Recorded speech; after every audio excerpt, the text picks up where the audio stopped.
Hello, I'm Robin and welcome to the January 2025 edition of Molten Music Monthly.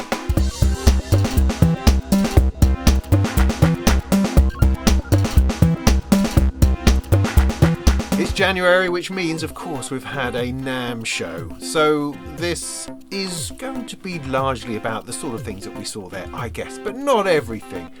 I have other things. There are other things going on that aren't necessarily bound up in that NAMM environment of, I don't know, bad noises and bad viruses and good beer and good music. There's also, for instance, the Buchla and Friends event, which is sort of just down the road in the bad end of town. And of course, we're also grateful for the rain, which has helped quench some of the terrible fires that they've been experiencing over in that part of the world.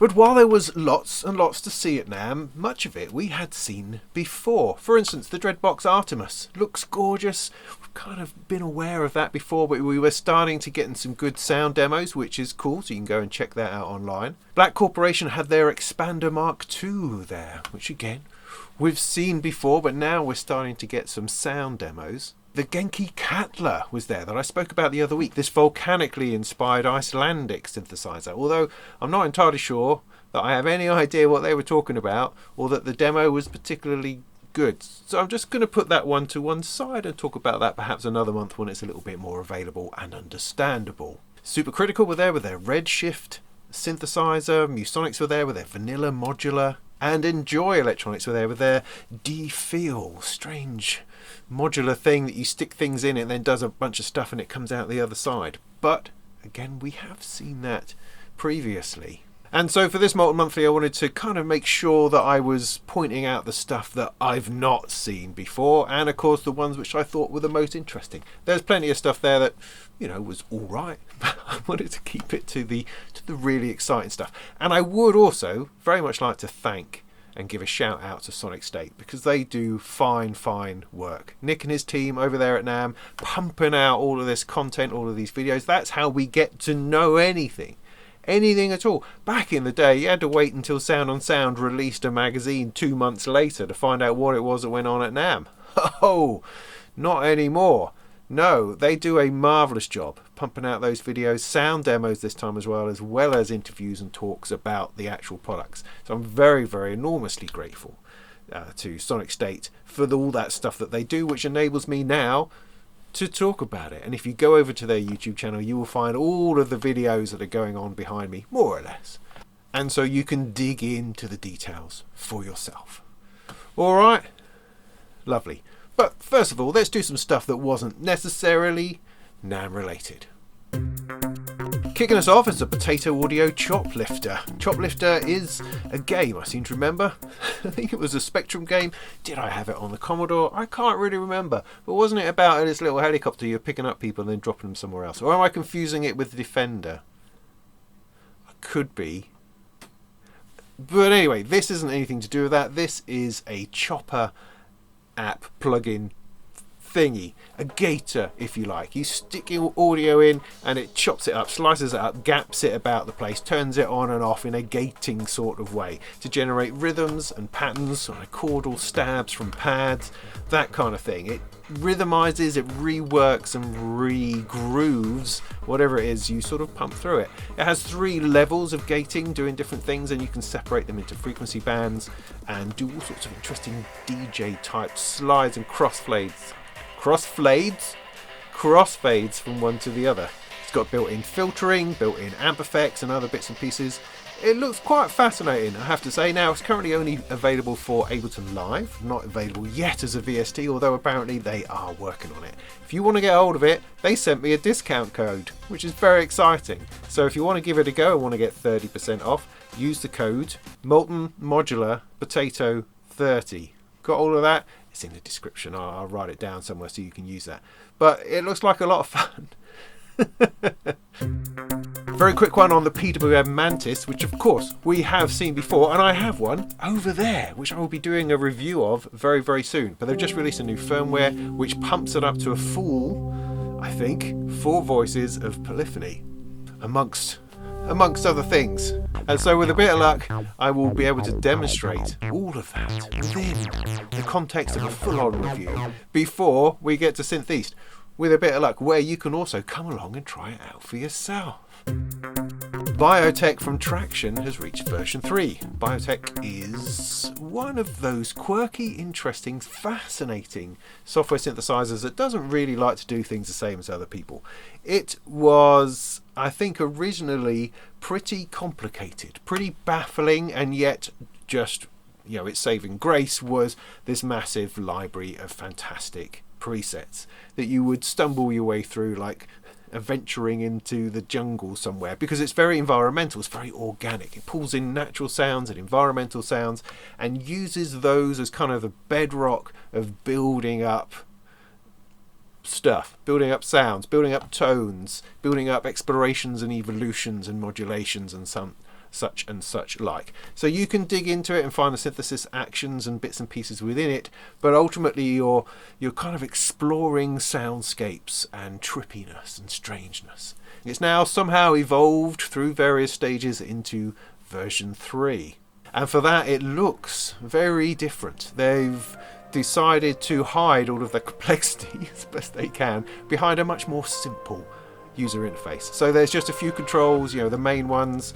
It has this front end that just allows you to play and dabble, move a few things, shuffle a few stuff about, and experience the evolutionary nature of this quite remarkable software synthesizer. It has a bunch of different sound sources, including granular, streams of samples, virtual analog, and something called a spinal saw. I don't know, you should go and try that out, I think. I think it's a cascade of swarming oscillators, that kind of thing. We like that. But it's a sort of synthesizer in which you can combine all of these strange sources together and build up an enormous sounding epic tone library. Comes with a bunch of presets that are really, really very good and enticing, and you can lose yourself for days within the jungle that is Biotek. Talking of cracking software synthesizers, Arturia's Pigments is now up to version 6. Pigments is probably one of my favourite soft synths. It just kind of does everything that you need, but more importantly, from my point of view, it works like a synthesizer. It works like it does. Biotek sort of works differently, and it allows you to explore whole other ways of putting together sounds, whereas Pigments feels like, okay, I've got a sound source, an oscillator, I've got a filter, and I got modulators. I think I understand what I'm doing. I love the way it gives you this kind of rack of animated modulators that you can then tie into different things. It kind of encourages you to move stuff around. It encourages you to get interested in the evolution of the sound, where it's going to go, as opposed to just what it is. The user interface hasn't changed a whole lot with the new version. I didn't think. I mean, it probably has, but it didn't really shout out at me. I mean, it's quite beautifully done. I like the fact that they keep it quite minimalist. They're not overdoing it on the colour and the pizzazz and the sparkle. It's got quite a sedate but solid feel to it, which gets highlighted nicely by the sort of the band of modulators at the bottom, which is colourful and animated. And I like the way they've done that. I like the restraint alongside the desire to explore colour and different possibilities. It has a new modal engine. I don't really know what that is, to be honest. What's a modal engine? Oh, who knows? It's probably some sort of vocally inspired things. I think also, haven't they stuck in a vocoder? Yeah. See, bloody vocoders. God, they get everywhere, those things. Who's using them? That's what I want to know. There must be someone out there who thinks they're Daft Punk or something from the 70s. There must be people, because people go on about it, but, it's not something that ever seems to crop up in music that I listen to. So, well, maybe that's just me, but anyway. So, hey, it's got a vocoder. Woohoo! Yippee-yoo! Wow, that's amazing. But lots of other lovely, lovely stuff too. Seventh Summoner from Flat 6 is the alarmingly named sequencer in their range of very cool, very intentional 1U modules. Flat 6 is a little company that produces this particular module here that has this keyboard of buttons on the front, a little button keyboard, 1 octave's worth, and just a couple of patch sockets and a couple of buttons and a knob. That's it. And yet within this this little 1U platform, they've now got 3 different firmwares that do not radically different things, but interestingly different things. There's the sleight of hand, which just uses it as literally a keyboard. You play a thing, pitch comes out, gate comes out, that's it. Then they did the Arp of Darkness, which is one of my, I have to say, all-time favourite modules ever. It's just brilliant in its simplicity, in its awesomeness. It's sort of, you just tap a few notes in it, then it starts playing those in a loop. Like an ARP, you don't hold the notes down, you tap them in, and each time you tap a new one in, it drops the last one out. It sort of shifts itself along, and it's brilliant in live performance. It's brilliant just to work up. I just want to do a quick thing, and off it goes. It's just brilliant. Totally brilliant. But that's just kicking out pitch. It's not kicking out any gates at all. You don't have to gate from somewhere else, which sort of pushes you into having to think slightly differently. Now, that brings us to the 7th summoner, which is a sequencer. And this is simply where you write a little pattern and then off it goes. And you can store that pattern and go to another one and write another one and off it goes. Simples. Really, really simple. Again, there's no gate involved. And that's interesting because you don't have to program in rests or ties or things like that. You do that elsewhere because you have to gate it elsewhere. If you want to trigger an envelope or trigger into a filter or VCA, you have to build that up from something else. You could use PAMs, you could use a trigger sequencer, you could use anything, an LFO, whatever you like to run the gate side of it. The 7th summoner is really focused just on moving that tune about the place. But it's kind of, what I like about it is that it does everything that I want, because I like using alternative gates very much, and I like and all I actually want is a little tune. I just want a little tune that runs around, that's something that I can change and swap to easily. I can transpose it easily, things like that. Simple, basic stuff. And often I've got a big sequencer which is doing that, and this is just a little 1U thing, unassuming, sits there and is totally brilliant. I'm going to do a proper review on it, maybe on sort of all 3 of them together, perhaps.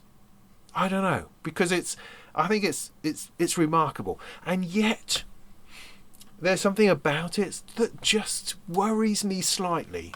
Now, I don't think it's a sort of worry which is going to keep me awake at night. It's just that thought of whether I want a keyboard in my modular, because it's very familiar, it's very nice, and I can instantly use it, and that's all the good things about it. The bad, not bad, the other side of that is that perhaps it's putting me towards more of a keyboard paradigm that I don't necessarily want, and is actually something that I've attempted to shift away from in my use of modular. I like the Turing machine, I like generative stuff, I like things which are accidents, whereas this feels like I'm doing it on purpose. Do you know what I mean? And so that's an interesting balance that I like to explore, and why I absolutely love it. I know that I don't want to use it all the time. I need to use it sparingly, finding a balance for it. But anyway, whichever one of these modules you get from Flat 6, you can load all the other firmwares into it, so you can get to use it in any way that you want. At the moment, I sort of have 3 of them in a row. One doing each, which is great. It's a lovely way to play music. I've just got to be cautious about that I don't lose my love of generative and accidental and probability and all those sorts of bits and pieces. So, very interesting. Right, let's move on to the NAMM stuff then. Right, let's kick off with Korg. Korg, of course, had lots of stuff going on. They had the Cronus was back with their version 3. That's their flagship sort of big workstation synth, I guess the direct descendant of the M1 or the Trinity, Triton, all those kinds of things all find their way towards the Kronos. It's a synthesizer that has every form of synthesis in there. It's designed as a live performance rig. It's got faders, touchscreen, all that kind of thing. I could not be less interested in something like that. I mean, back in the day, I was thrilled by the whole combi thing on the M1, absolutely. These days, nah.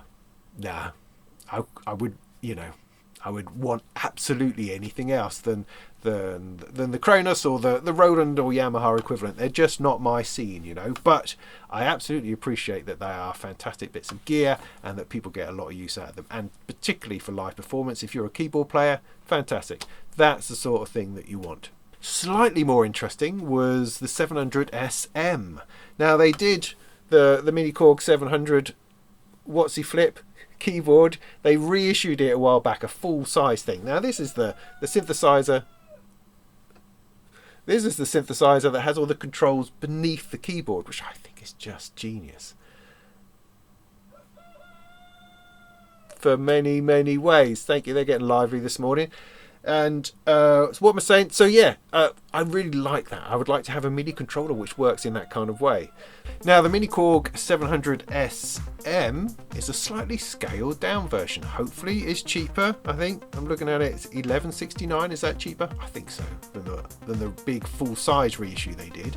And to be honest, looking at it in the videos of people playing it, it doesn't look small. It looks like the right sort of size, but presumably it's scaled down to some degree in some ways, but it's still a beautiful looking thing. I think it's one of the nicest looking things around. Sounds wise, oh, who knows, but it does have that interesting bank of controls which sits along the front, which I definitely appreciate as an interesting idea. I mean, this is the sort of thing I'd like to have sitting under my, under your monitor screen. It could be a MIDI controller and a synthesizer all at once. Perhaps if I could just raise it up a little bit so I can get my QWERTY keyboard in front of it, that sounds like it would be completely perfect. See, that was your cue, Cockerel. That was your cue. You missed it. Perhaps only mildly interesting was that they're doing a desktop version of the multi-poly, so the one without the keyboard. It's a desktop module as opposed to a full synthesizer, but it still has all the facilities inside. That's great. That's exciting for people who already have plenty enough keyboards. Thank you very much. But actually the standout product from Korg was the HandyTracks. Terrible name. Terrible. That's just an awful name. Awful name for a DJ product. But hey, who knows? Maybe it will really capture your imagination. But this is...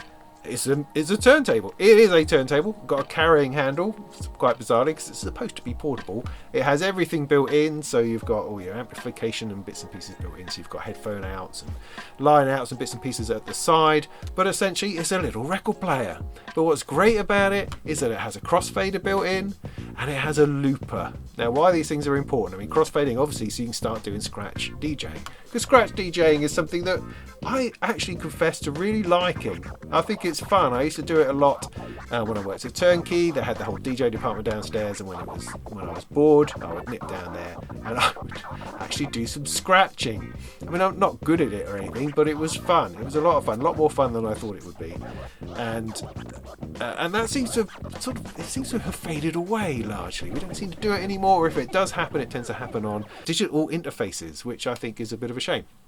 So the HandyTracks is bringing back the idea that vinyl can be fun, slap it on there, because we've all got tons of vinyl again now by accident somehow, some twist of fate, some timeline that we entered that's taken us back to the wonderful world of vinyl.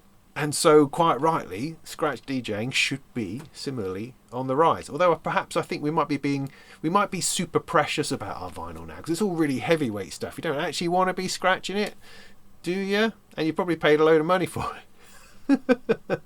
So I think perhaps you need to dig out your old records, or sign up to Electronic Sound Magazine, because you get a 7-inch vinyl with that every month, which is brilliant, and those are perfect. It's got all sorts of weird stuff on there, and you can use that for a bit of sound effect business. Anyway, let's not get carried away. So crossfades, you can crossfade with it. It has a looper built in. The idea of that is that you can record part of your record as it's going around, loop it, take the record off, it's still looping, put another record on, still looping, scratch over the top.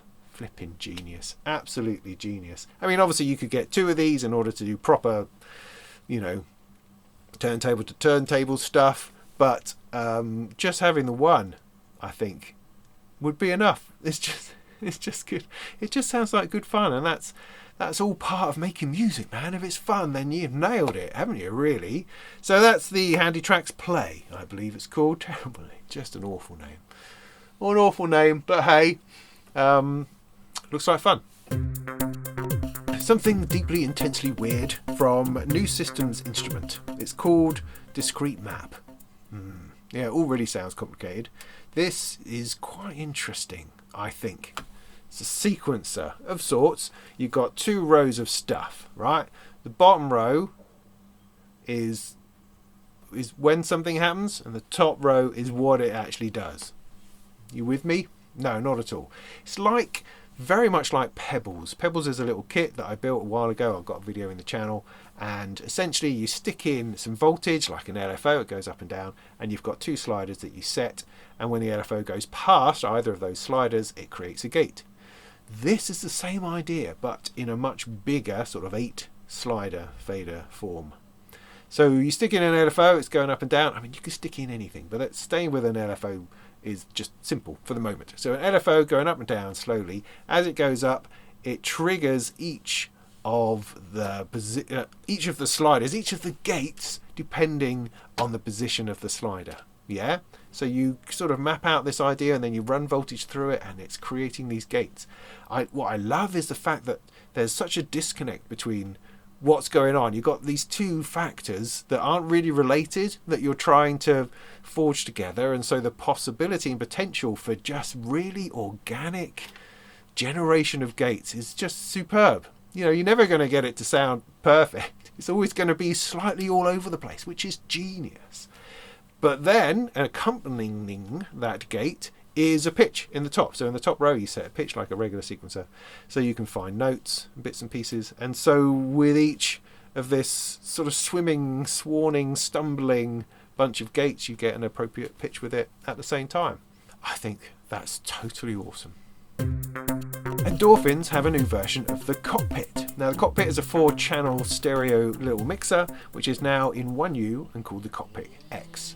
Now the great thing about it, if you excuse the builders drilling stuff over there, the great thing about it is that it solves a particular problem that I'm right in the middle of trying to sort out, trying to work out, and that is side chaining. Now side chaining, generally speaking, I'm sure there's lots of uses for it, but more often than not, what you are using side chaining for is to squash down a mix so you can let a kick drum go through. Because otherwise an entire mix going through sometimes feels a bit mushy, and you want to have that kick driving and underpinning everything that's going on, and rather than trying to filter all around it and stuff, you can just sort of duck the audio to let the kick drum through. That's brilliant. However, in Eurorack, in Modular, it's fussy and fiddly to do because of the routing that you need in order to make it work successfully. Now the kick aim from Modular gets around this by building the kick drum into the module itself, so that when you trigger the pull down, it actually has the kick drum in there to send through, which is great. All comes out of the same output, no routing problems. However, with that, you're kind of stuck with that particular kick drum, which you may or may not want to use. So if you're kind of doing this without that module, you have to separate the kick drum, signal routing wise, from the rest of the mix that you want to pull down. Otherwise it pulls the kick down as well. Yeah. So you're kind of having to split your signal, main mix here, kick drum here, put this through a compressor, sidechain that down, and then mix the result back together with that kick drum. And that's a lot of modules and a lot of faffing around, and it's currently driving me a bit nuts, I have to say. Now, the Cockpit X has a sidechain input right there. So what you do is that at the same time as you trigger your kick drum, you also trigger the sidechain, and that does the compression. The genius bit about the Cockpit X is that it has switches to let you decide which of the channels are going to be involved in that sidechain compression.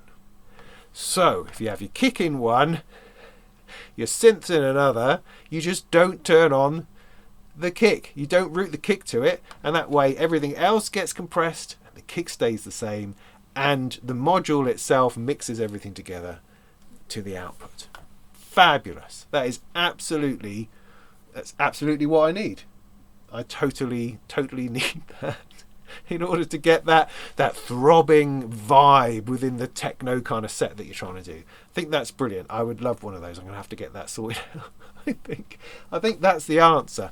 My only criticism perhaps of the module is that with all the patch cables in, it really looks difficult to get your fingers onto the actual level knobs.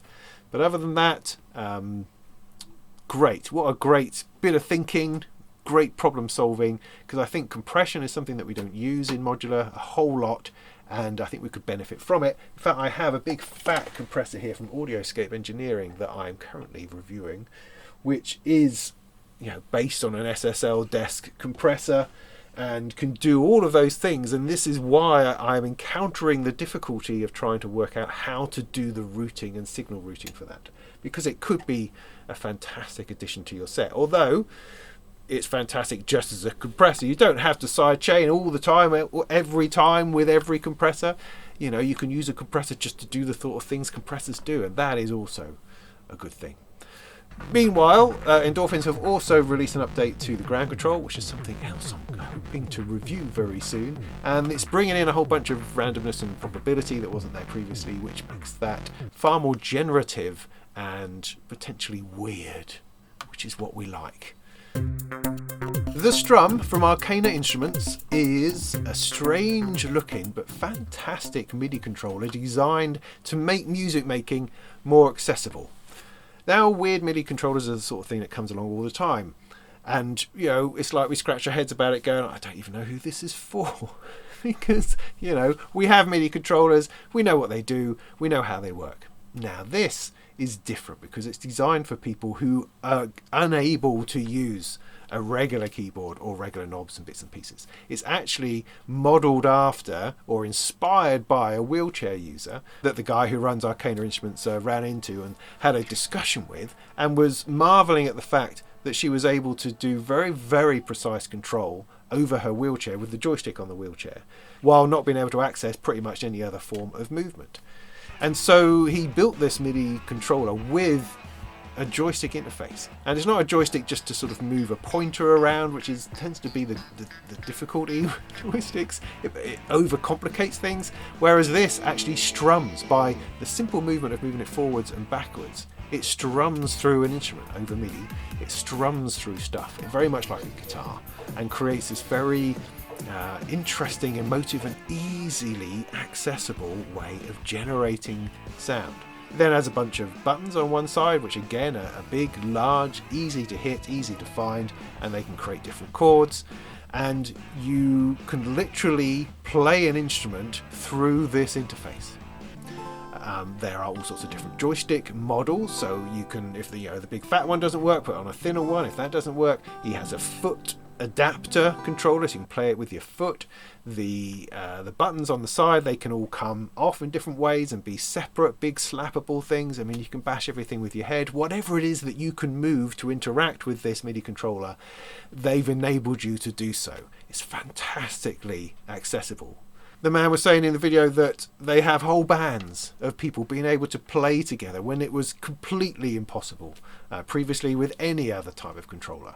You know, music, these sorts of tools are amazing, but also very inaccessible to many, many people. Unless you have, the fingers, then you're not going to be able to get involved. And this really does bridge some kind of gap between that. It really offers a level of interactivity and hope and destiny for people who don't normally get access. It's a fantastically visceral, real solution to actual problems that people have, and I think that's just fantastic. It's one of the most interesting things, I think, from NAMM this year. The Donner Essential L1. We got just the tiniest glimpse of this at a show at the end of last year. Can't exactly remember. We just saw a picture of it. It was this little synthesizer. Looks a bit like an SH-101. Is apparently sort of loosely based on the SH-101, of course. But what was remarkable about it is that it came apart in half. The keyboard came off and the synthesizer bit came off, which is kind of interesting. But let's not get distracted by the novelty of that. I think that's it's just a great concept, interesting idea. But let's get back to the synthesizer itself. This is, I think, largely based on the SH-101, like Donner did the 303 not so long ago. And that was a great little synthesizer. Plastic, cheap, but sounded great, worked well, good design choices. And I think this, the Essential L1, is very, very similar.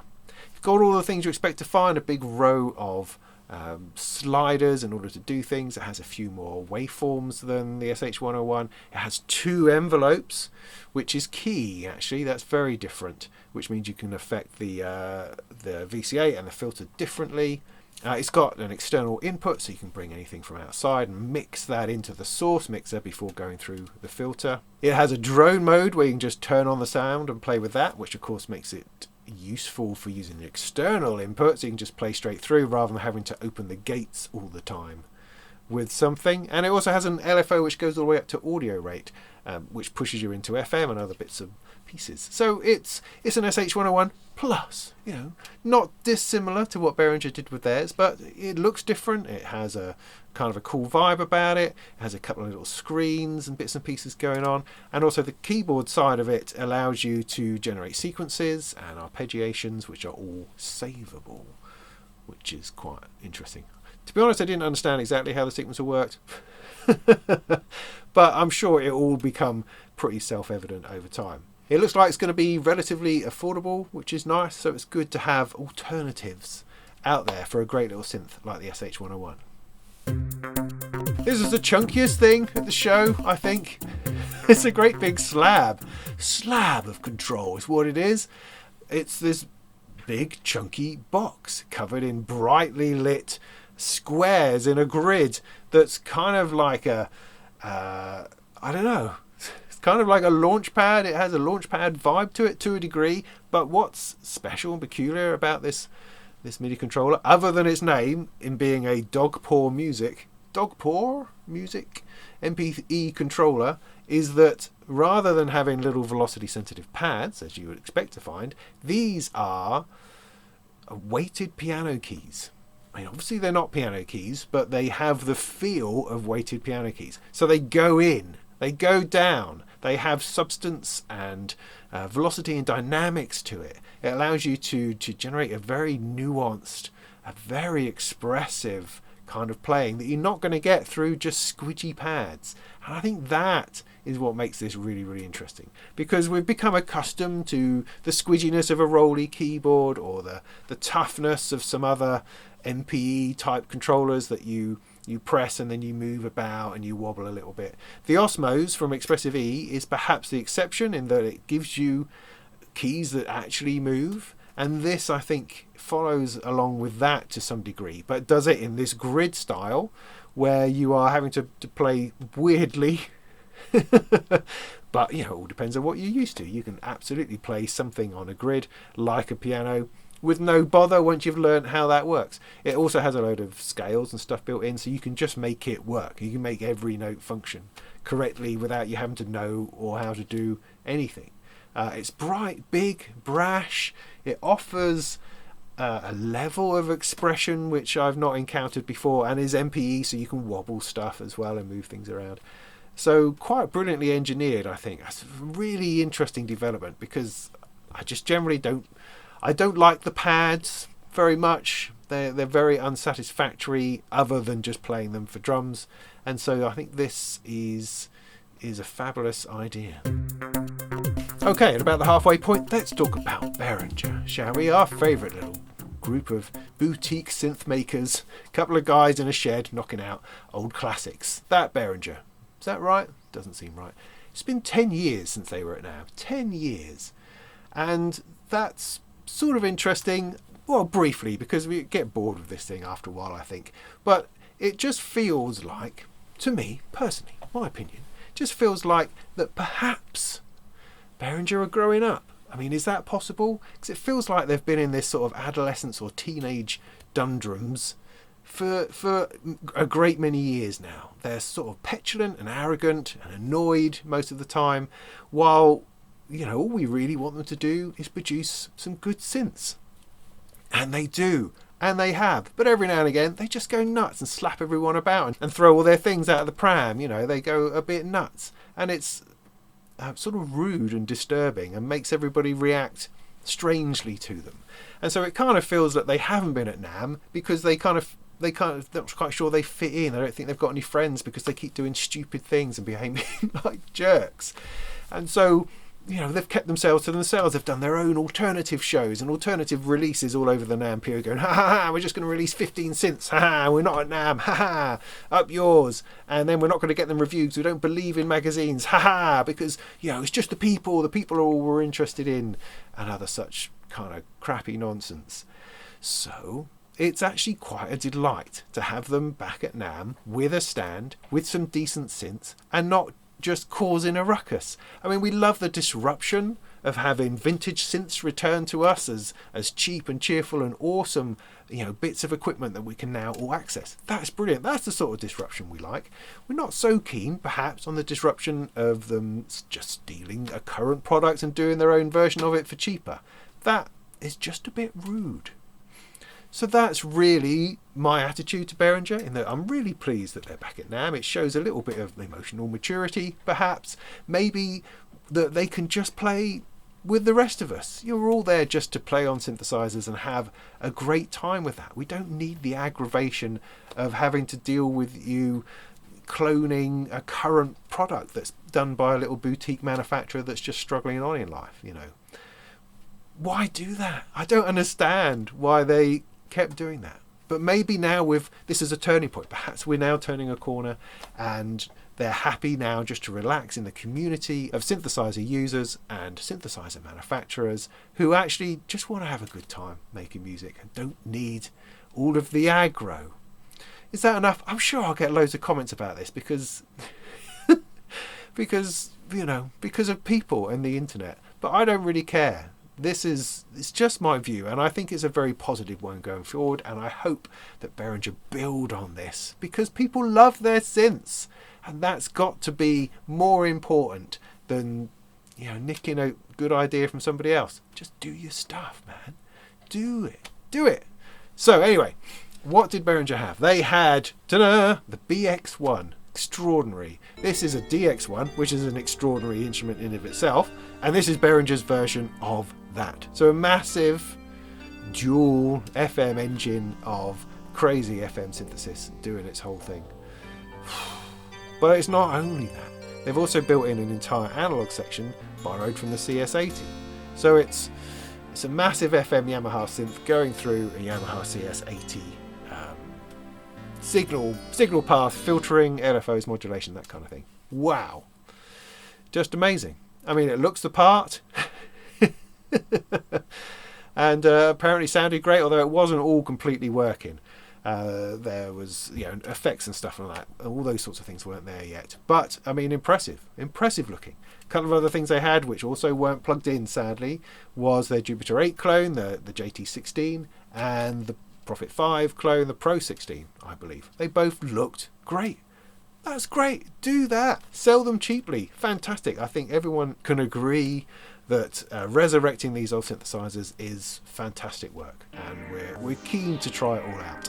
I think perhaps one thing which undermines you slightly, if I may say, Behringer, is that when you announce things very, very early, you say, are we thinking about producing this? Everyone goes, well, that'd be great, let's have one of those. And then it takes 5 years for it to appear.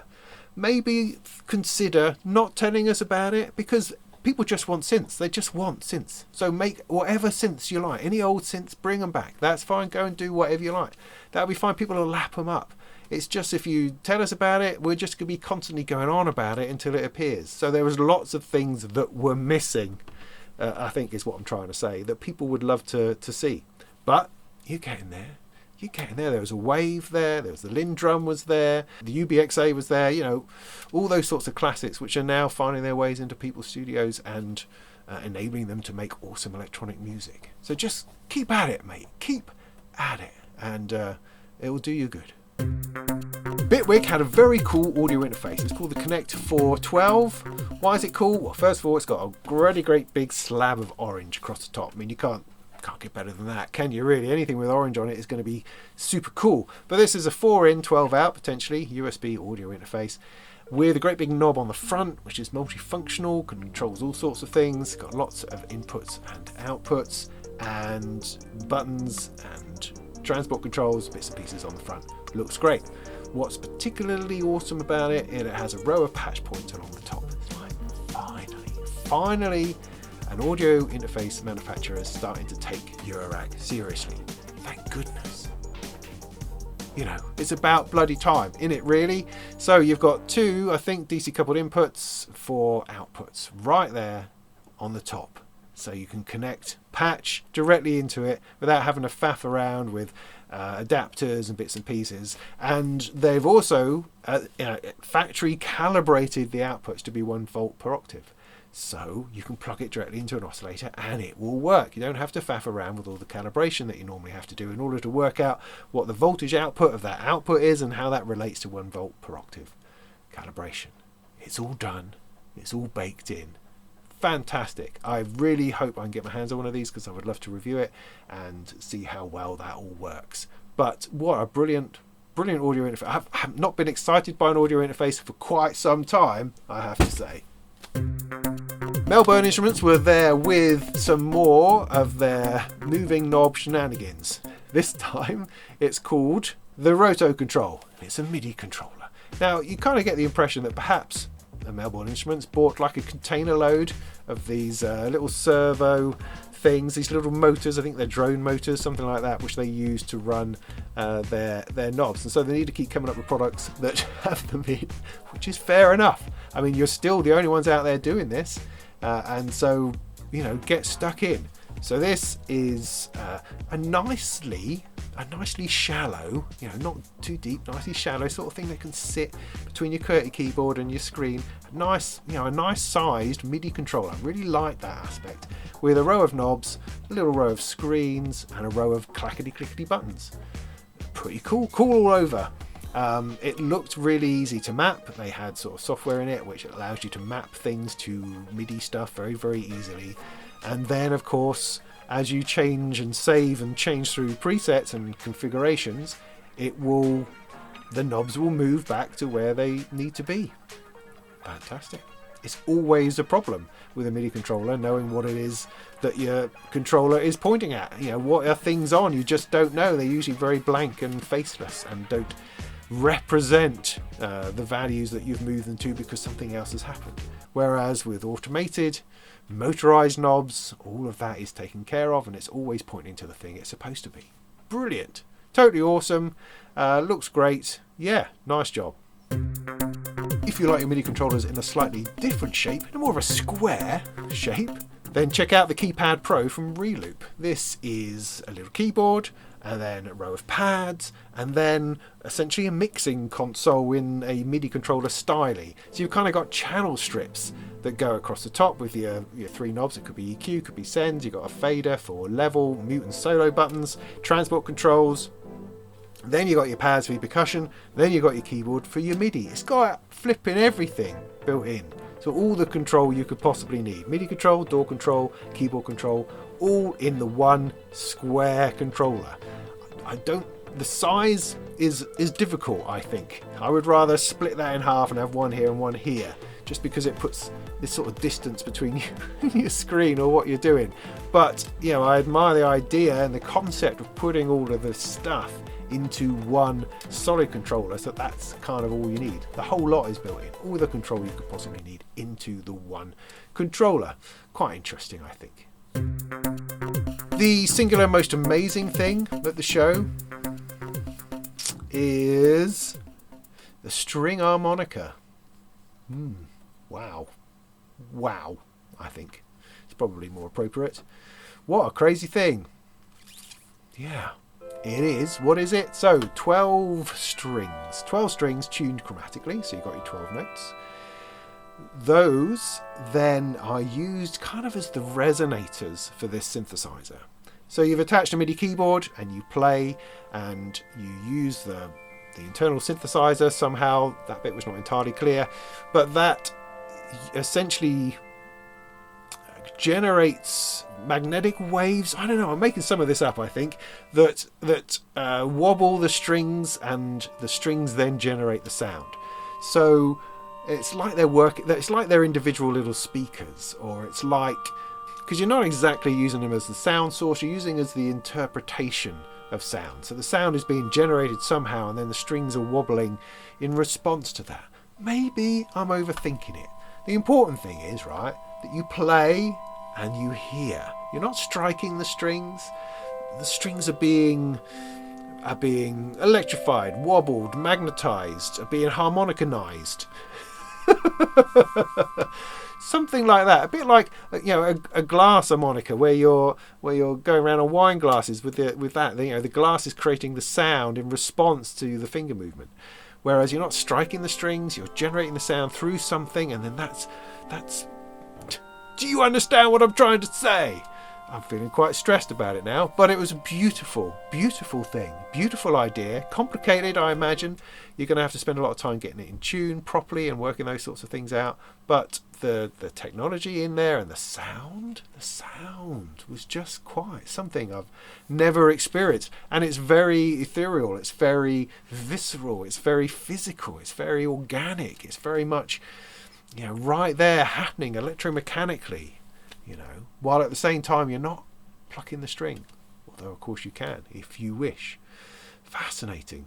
These are hand built. They build like 5 at a time, so it's not going to be cheap and it's not going to be particularly available. If that's the sort of thing that interests you, it's just, I think, the most fascinating thing I've seen in ages. Just amazing.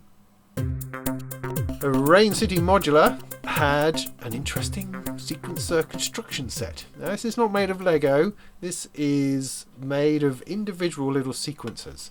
You have pitch sequencers and you have trigger sequencers, or gate sequencers, I suppose. The idea being is that you can start with one and then build it up. And they connect internally, behind the scenes, to sync up and to start together or to clock together. And then you can sort of start to build this complex network of sequencers. Have different things doing things at different times. You've got this sequential switch module which can, you know, throw your sequence around from different places and interact with them interestingly. And you end up with this cascading network of sequencing stuff going on. It was really fascinating to watch. It's not always exactly clear what's going on. You've just got a lot of lights moving, a lot of triggers going, a lot of stuff, and just thinking, well, how is this going to work, and how can this benefit me? How can I start with a small sequence and then develop that into a larger one? Is that useful? I think it kind of could well be. And certainly what is interesting is you kind of have these banks of sequencers that you could undoubtedly use together, either in parallel, simultaneously, or in series, one after the another. And I wonder how you can use and manipulate that within the context of your modular. Could you be, you know, reworking it on the fly, or have a sequence other things, or have sequences triggered from other sequences? Lots of potential in exploring huge networks of sound and movement and melody and possibility. I like that a lot. Stylophone were there again this year. To start with, I kind of felt that they were just showing what they showed last year, which was the CPM DS-2, their little drone synthesizer, which we still haven't seen. And so it's like, oh, they're just bringing the same thing again. But no, they actually had something else. They also had the DF-8, which is this dual filter module bank thingy. It's a couple of filters, a couple of envelopes, some effects and stuff built in a very similar format to the DS2. And it provides all sorts of interesting standalone tonal changes and opportunities to mess about with the audio. I've had a go of a few. There's an Elta Music standalone filter box thing, and it's actually a lot of fun to have it sitting on your desktop doing a thing rather than just being part of your modular. So bringing that out makes it far more playful, and obviously you can use these two filters together in parallel, series, you can use them together, use a single cutoff to control the whole lot of it. All sorts of interesting things going on in there. So Stylophone are still doing interesting things. You know, I think last year we had this sort of boost of hope. You've got the theremin, and you've had the DS2, and you're thinking, oh wow, Stylophone are really thinking up some interesting stuff. And it's slowly making its way into reality. You know, it's almost like teasing us just a little bit too long. It's like, come on, we want it now. And now they've got some more stuff backing that up and following that along. I hope, you know, the production lines are really starting to wind up so we can start seeing and playing some of this stuff. They also mentioned, I think, a new actual Stylophone. Well, the slightly enhanced, expanded Stylophone. So this is an upgrade to the Gen X1. This is the Gen X2. It has the same single oscillator, filter, envelope, LFO, that kind of thing. But now you've also got CV control. and you've got a ribbon controller on the top that you can route to any parameter to give you extra stuff. So you can finally play it from a keyboard rather than having to use the stylus, although of course the stylus is part of the charm, but you also get extra modulation control and expression. It looks great. I mean, it looks like something out of the 60s, which is pretty awesome. So I hope that does really well. And finally, something not actually of NAMM, this is something of myself, of my own doing. This is the Molten Plasma.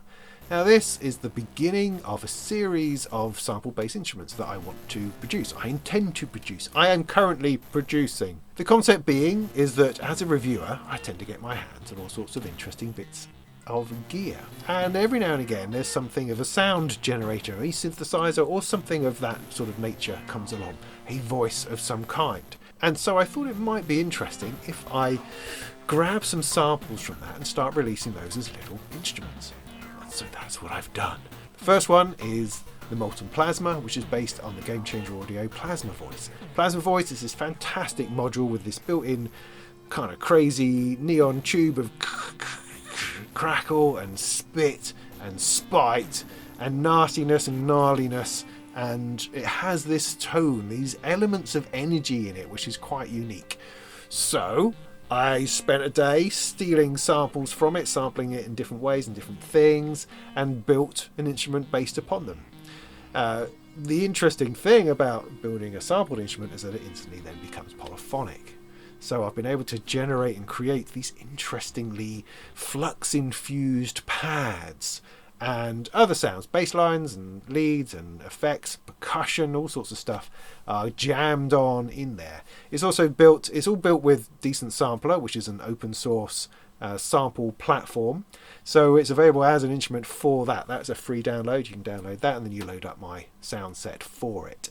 Within it, I've activated some effects within the interface and also a filter and some envelopes. So you can use it as a sound source and then synthesize other regular bits to it, like delay and reverb and a filter and all that sort of stuff going on. So you can develop it a little bit yourself. It's pretty cool, if you don't mind me saying. I really enjoyed playing with it and putting it together, and it's been a fascinating learning experience building a sampled instrument and understanding how all that works. I discovered as I was making the promo video a few days ago that everything was completely out of tune, and I hadn't even noticed. So I had to go back through and retune everything so it actually play nice with its own presets as much as anything else.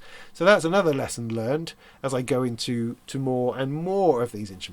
Things I plan to do, for instance, are to have a go at the Deckard's voice to pull out some really nice CS80 type tones. I'm going to have a go at the Mantis, which I'm reviewing over there, and many more after that. Also some general modular kind of stuff as well, general sounds coming from things, build up an instrument based upon that. I think those can be really useful, really interesting, and kind of in some ways marks my journey through different reviews and different things. So with a bit of luck, I'll be able to keep that going. It's a little bit time intensive at the moment, but if I can keep it under control, then I think that could be a useful resource. Now, all of these instruments will be absolutely free of charge if you're a patron. Haha, patron! Yes, we love that. We love being told to sign up to people's Patreons. Yes, we do. Oh, yes, we do. But hey, it's something. It's something to reward you for your support of me. Now, it's for $5 and above patrons. I'm sorry, it just, I can't just give it away for free. That's not possible. It needs to help ultimately support the channel. That's the purpose of it. I'm not getting rich off this stuff anytime soon. It's $10 if you want to buy it straight out. Just $10. That's the plan. Every time I release one, it will be $10. I'm trying to stick to that as best I can. And so it will build up into a library over the time. So if you stick with us as a $5 Patreon, you'll find that over time more and more instruments will become available. You could just sneak in there, become a patron for a month and get it for a $5. Do that if you like. That's fine. But otherwise, I'm really grateful for any contribution, any support that you can offer. And hopefully you'll find the instrument interesting and more to come. So that'll do. That was NAMM. I think that's enough to talk about. I will, of course, mention Synth East for the last time. Synth East is a couple of weeks away. It's in Norwich. It's a synthesizer show. We are very nearly sold out of everything. Standing room only now for the Friday night for the film and the interview with John Fox. During the day, the expo, there's still room there for people to come along in the evening. It's almost now sold out, which is a fantastic gig with myself and Paulie Bow playing, Lula York and Sea Feel. Now on Sunday, the DIY workshops, which came along a little bit late to the game, still have room. There is one of the workshops that's sold out. That's one of the tape loop ones. So if you fancy working and understanding tape loops, doing a little bit of work on that, a little workshop on that for a couple of hours, then do go to the website and sign yourself up quick while there are still a couple of spaces left. If you'd like to build a module or a little synthesizer for some module or other under the direction of Thonk, then sign up for the workshop. There's only a few spaces left on all of the workshops now. So get in there, quick, do it now. Don't delay. It's a fun time. It's the Sunday sort of morning and afternoon, 2 different sessions. I'll be there making coffee and spinning some tunes on my modular while you build your stuff. So it will be fun. It will be a lot of fun. So if you've never built anything before, or if you're a seasoned DIYer, then come and give it a go. The cost for that is 15 quid plus the cost of your kit. And for the tape workshop, it's 40 quid just for a ticket, and you get to take everything home afterwards. So that's it. That's Synth East. We're nearly there, nearly ready to go. So this is your final reminder to get your tickets now, otherwise you will be disappointed.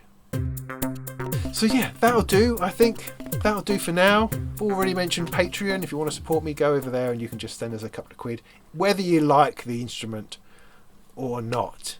I hope to do a live stream this Sunday.